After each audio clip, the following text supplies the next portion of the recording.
में वो एक बॉक्स लाता है जिसके अंदर एक रोबोट होता है।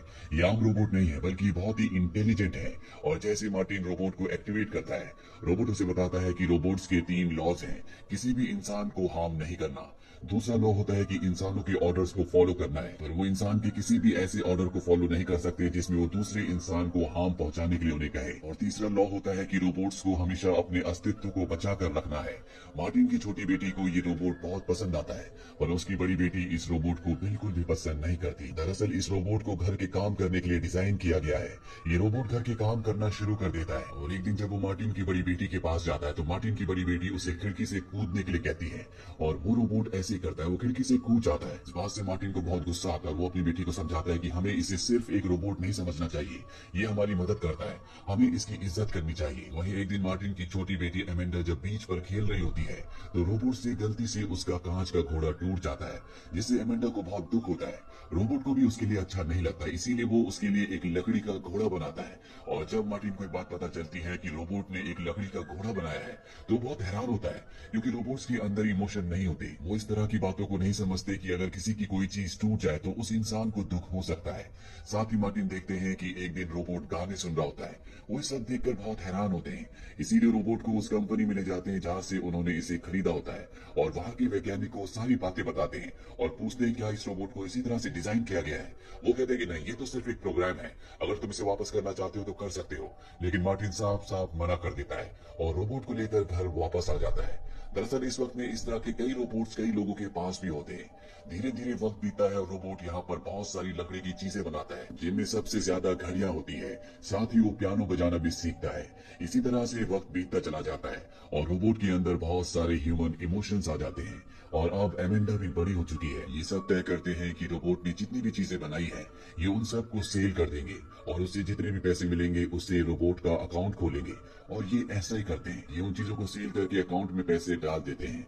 एमेंडा अब बड़ी हो चुकी है, इसीलिए वो शादी करने जा रही है और ये बात वो रोबोट को बताती है। वो उस वक्त मशीन में काम कर रहा होता है। एमेंडा की ये बात सुनकर उसका थंब कट जाता है, जिस वजह से मार्टिन रोबोट को उसी कंपनी में ले जाता है जहाँ से उसने खरीदा था। वो नहीं कहता है कि इसकी उंगली ठीक कर देना, लेकिन इसके प्रोग्राम को बिल्कुल भी चेंज मत करना, क्योंकि इसने अपनी जिंदगी में बहुत कुछ सीखा है। ये इंसानों की तरह फील भी कर सकता है। तभी रोबोट कहता है कि मैं अपने चेहरे को अपग्रेड करना चाहता हूँ ताकि मेरे चेहरे पर भी इंसानों की तरह एक्सप्रेशंस दिखें। और उसके चेहरे को अपग्रेड कर दिया जाता है, जहाँ पर रोबोट सूट पहन कर आता है। दरअसल एमेंडा ने उसे सूट पहनने के लिए कहा था। एमेंडा शादी करके चली जाती है और अब एमेंडा के पिता मार्टिन बिल्कुल अकेले हो गए हैं। रोबोट उनके पास आता है और कहता है कि मैं आपके साथ हमेशा रहूंगा। इसके बाद 12 साल बीत जाते हैं। एमेंडा का भी अब एक बेटा हो चुका है जो रोबोट को बिल्कुल पसंद नहीं करता, वो हमेशा उसे परेशान करता है। रोबोट एमेंडा को कहता है कि अब मैं जाना चाहता हूँ, मुझे फ्रीडम चाहिए। और इसके बाद वो मार्टिन के पास यानी कि एमेंडा के पिता के पास जाता है और उनसे कहता है कि अब मुझे यहाँ से जाना होगा, मैं आजाद होना चाहता हूँ। ये सुनकर मार्टिन को बहुत दुख होता है, क्योंकि उनकी बेटियों की शादी के बाद रोबोट ही उनका सबसे अच्छा साथी था और अब वो भी जाना चाहता है। वो उसे जाने की इजाजत दे देते हैं। रोबोट उन्हें एक चेक देता है, ये पैसे उसने अपने हाथ से बनाई हुई चीजों से कमाए हैं। लेकिन मार्टिन उसका चेक उसे वापस कर देते हैं और रोबोट अब घर से निकल जाता है। वो समुद्र के पास एक जमीन खरीदता है जहाँ पर वो लकड़ी का अपने हाथों से बहुत ही सुंदर घर बनाता है और यहाँ पर वो लकड़ी की चीजें बनाता रहता है। और इसी तरह उसे जिंदगी गुजारते हुए 16 साल बीत जाते हैं। एमेंडा की भी एज अब बहुत ज्यादा हो चुकी है। वो रोबोट से मिलने के लिए आती है और उसे बताती है कि मेरे पिता की हालत बहुत खराब है, वो बहुत ज्यादा बीमार है, वो तुमसे मिलना चाहते हैं। रोबोट उनसे मिलने जाता है। यहाँ पर मार्टिन उसे कहते हैं कि तुमने हमारी बहुत सालों तक सेवा की थी, जिसके लिए मैं कभी तुम्हें थैंक्स नहीं कह पाया। वो उसे थैंक्स कहते हैं और प्यार से अपना हाथ उसके हाथ पर रखते हैं और इसके बाद उनकी मृत्यु हो जाती है। और अब रोबोट इस देश से भी दूर जाना चाहता है, देश विदेश घूमना चाहता है, पर उसे इसकी इजाजत नहीं होती। इसीलिए वो इसके लिए केस फाइल करता है और ये केस एमेंडा का बेटा हैंडल करता है, जो कि अब बहुत जवान हो चुका है। वैसे भी वो इस रोबोट को पसंद नहीं करता था, वो हमेशा चाहता था कि उसकी मॉम इससे दूर रहे, इसीलिए वो उसे अप्रूवल दिला देता है। दरअसल उसका दूर दूर जाने का मकसद ये होता है कि वो अपने जैसा एक और रोबोट ढूंढना चाहता है। वो कई देशों में जाता है लेकिन उसे ऐसा कोई भी रोबोट नहीं मिलता। लेकिन उसे एक दिन एक फीमेल रोबोट दिखती है जो उसी की तरह होती है। वो इंसानों से बहुत प्यार से बात कर रही होती है। उसे देखकर उसे बहुत खुशी होती है, पर जब वो रोबोट उस फीमेल रोबोट से मिलता है तो उसे पता चलता है कि कि उसके अंदर एक ऐसी चिप लगाई गई है जिससे वो बिल्कुल इंसानों की तरह बिहेव करती है। यानी कि ये सब उसने अपने एक्सपीरियंस से नहीं सीखा, जिस तरह से इस रोबोट ने सीखा था। इसीलिए वो उस आदमी से मिलने जाता है जिसने इस रोबोट को डिजाइन किया है। इसका नाम रूपर्ट होता है। वो रूपर्ट से मिलता है। रूपर्ट उसे बताता है कि मेरे पिता एक रोबोटिक कंपनी में काम किया करते थे, जहाँ से उन्हें निकाल दिया गया था। इसके बाद उन्होंने खुद अपने रोबोट्स बनाए और अब उस काम को मैं संभालता हूँ। मैं एक ऐसा सूट भी बना रहा हूँ जिसको पहनने के बाद रोबोट्स बिल्कुल इंसानों की तरह दिखेंगे। ये देखकर रोबोट को बहुत खुशी होती है। यहाँ पर रोबोट को सबसे बड़ी प्रॉब्लम पैसों की होती है। उसे फंडिंग की जरूरत है। रोबोट उसे कहता है कि पैसों से मैं तुम्हारी मदद करूंगा, पर बदले में तुम्हें मेरे लिए एक सूट बनाना होगा जिसे पहनने के बाद मैं बिल्कुल इंसान जैसा दिखूं। रोबोट उसके लिए सूट बना देता है। हालांकि ये रोबोट अपने घर से बहुत दूर है, लेकिन ये एमेंडा से, जिसका अब डाइवोर्स हो चुका है, लगातार चिट्ठियों से बातें किया करता है। और जब इसका सूट पूरी तरह से बन जाता है तो ये वापस आ जाता है। ये एमेंडा के घर पर जाता है, जहाँ पर एक एमेंडा जैसी लड़की जो कि बहुत ही यंग होती है, वो पियानो बजा रही होती है। उसे देखकर रोबोट हैरान हो जाता है। जब वो उसके पास जाता है तो वो लड़की उसे बिल्कुल नहीं पहचानती और तभी पीछे से एमेंडा आती है, जो कि अब बूढ़ी हो चुकी है। और ये लड़की जो पियानो बजा रही होती है, ये उसकी ग्रैंड डॉटर है, यानी कि एमेंडा की बेटे की बेटी। इसका नाम पोर्शिया होता है। धीरे धीरे इन दोनों की दोस्ती हो जाती है और एक दिन रोबोट को पता चलता है कि एमेंडा को हार्ट अटैक आया है। वो उसे हॉस्पिटल में मिलने जाता है। एमेंडा के हाथ में आज भी वो लकड़ी का घोड़ा होता है जो सबसे पहले रोबोट ने उसके लिए बनाया था। एमेंडा रोबोट से उसकी दोस्ती के लिए थैंक्स कहती है और इसके बाद उसकी मृत्यु हो जाती है। उसकी मृत्यु से उसकी पोती पोर्शिया की आंखों में आंसू आ जाते हैं, लेकिन रोबोट की आंखों में आंसू नहीं आते। उसे इस बात से हैरानी होती है। वो बिल्कुल इंसानों की तरह बनना चाहता है। इसीलिए एक बार फिर से वो रूपर्ट के पास जाता है और कहता है कि मुझे हूबहू इंसानों जैसे ऑर्गन चाहिए। रूपर्ट कई एक्सपेरिमेंट्स करता है और उसके लिए सिंथेटिक ऑर्गन्स बना देता है, पर वो रोबोट को चेतावनी देता है कि अगर मैंने इन ऑर्गन्स को तुम्हारी बॉडी के अंदर फिट किया तो तुम्हें दर्द भी हो सकता है। और रोबोट को इस बात से कोई फर्क नहीं पड़ता। रूपर्ट से कहता है कि जब तुम्हारा काम पूरी तरह से खत्म हो जाए तो मैं ऑर्गन्स लगवाने आ जाऊंगा।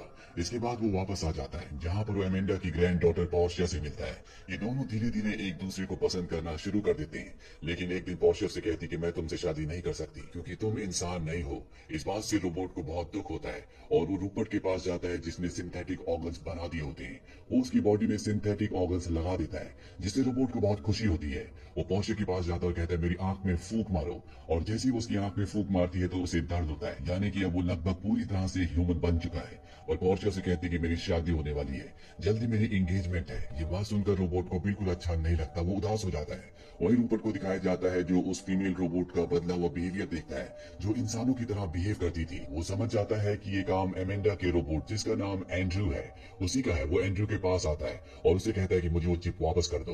हालांकि शुरू में वो मना कर देता है, लेकिन बाद में उसे वो चिप दे देता है। इसके बाद ये दोनों के दोनों उस जगह जाते हैं जहाँ पर पोर्शिया की एंगेजमेंट पार्टी चल रही होती है, लेकिन ये दोनों दूर से ही वो सब कुछ देखते हैं। पोर्शिया भी इस एंगेजमेंट से बिल्कुल खुश नहीं होती, क्योंकि कहीं ना कहीं वो एंड्रयू से, यानी कि रोबोट से प्यार करती है। उसे उसका साथ बहुत अच्छा लगता है। वहीं एंड्रयू अगले दिन पोर्शिया से मिलने चर्च में जाता है और उसे कहता है कि मैं तुमसे बहुत प्यार करता हूँ, तुमसे शादी करना चाहता हूँ। एंड्रयू ने अपने सारे ऑर्गन सब इंसानों की तरह लगवा लिए हैं, इसीलिए वो इंसानों की तरह फील कर सकता है। वो खाना खाता है, वो हर चीज करता है जो इंसान कर सकते हैं। और पोर्शिया से कहते हैं कि हमारी शादी को, हमारे प्यार को कोई भी लीगलाइज नहीं करेगा। सरकार इस बात की इजाजत कभी नहीं देगी। इस बात से एंड्रयू को दुख होता है और वो कोर्ट में एक पिटीशन डालता है, जिसमें वो जूरी से कहता है कि मुझे इंसानों का दर्जा दिया जाए, क्योंकि मैं इंसानों की तरह फील कर सकता हूँ, उनकी तरह खा सकता हूँ, चल सकता हूँ, बात कर सकता हूँ। मेरे अंदर सभी इमोशंस हैं। लेकिन जूरी मेंबर्स उसे कहते हैं कि तुम इंसानों की तरह बूढ़े नहीं हो सकते, तुम हमेशा इसी तरह से जवान रहोगी। और वैसे भी अगर तुम्हें इंसानों का दर्जा दे दिया गया तो इंसान तुमसे जेलस फील करेंगे, क्योंकि तुम अमर हो, तुम कभी मर नहीं सकते। एंड्रयू केस हार जाता है और इसके बाद कई साल बीत जाते हैं। पोर्शिया की भी एज बढ़ जाती है, लेकिन एंड्रयू आज भी ज्यों का त्यों होता है, यानी कि वो पूरी तरह से यंग है। एंड्रयू पोर्शिया से कहता है कि आज की टेक्नोलॉजी बहुत ज्यादा हाई हो चुकी है, जिसकी वजह से तुम हमेशा के लिए जिंदा रह सकती हो। पोर्शिया कहती है कि इंसान जीते हैं और अपने कर्म यहाँ पर पूरे करने के बाद मर जाते हैं, यही इंसान की नियति है। ये जानने के बाद एंड्रयू के मन में आता है कि वो भी अब पूरी तरह से इंसान बन जाएगा। हालांकि उसके अंदर इंसान वाले सारे इमोशंस होते हैं, लेकिन अब वो शायद इंसानों की तरह मरना भी चाहता है। इसीलिए रूपर्ट के पास जाता है, जो अब बहुत अमीर और बहुत ही कामयाब इंसान बन चुका है। एंड्रयू से कहता है कि तुम्हें मेरे फ्लूइड को बदलना होगा। रूपर्ट से कहता है कि अगर मैंने तुम्हारी फ्लूइड के बदले तुम्हारी बॉडी में ब्लड डाल दिया तो कुछ सालों के बाद तुम्हारी मृत्यु हो जाएगी। लेकिन एंड्रयू इसके लिए पहले से तैयार होता है और रूपर्ट उसकी बॉडी से फ्लूइड निकालकर उसकी बॉडी में ब्लड डाल देता है। इस ब्लड की वजह से न सिर्फ उसका इंसानों की तरह अंत होगा बल्कि उसकी उम्र भी बढ़ेगी। कुछ सालों बाद दिखाया जाता है कि अब उसकी उम्र बढ़ चुकी है, वो भी बूढ़ा हो चुका है और ये साल होता है सन 2205 का। आज रोबोट को यानी कि एंड्रयू को इस दुनिया में आए हुए पूरे 200 साल हो चुके हैं। वो कोर्ट में एक बार फिर से पिटीशन दर्ज करता है और कहता है कि मुझे इंसानों का दर्जा दे दिया जाए। अब मेरी भी उम्र बढ़ती है और मैं एक इंसान की तरह इस दुनिया से जाना चाहता हूँ। कोर्ट कहती है कि हम अपना फैसला तुम्हें बाद में सुनाएंगे। कुछ दिनों के बाद दिखाया जाता है कि एंड्रयू की और पोर्शिया की उम्र की वजह से तबीयत खराब हो जाती है। ये दोनों की दोनों लाइफ सपोर्ट पर होते हैं और तभी कोर्ट अपना फैसला सुनाती है जो लाइव टेलीकास्ट हो रहा होता है। एंड्रयू और पोर्शिया भी इसे देख रहे होते हैं। कोर्ट कहती है कि हम एंड्रयू को इंसानों का दर्जा देते हैं और वो इस दुनिया का सबसे पुराना इंसान है जिसे 200 सालों से ज्यादा हो चुके हैं। साथ ही इन दोनों की शादी को भी मान्यता दे दी जाती है।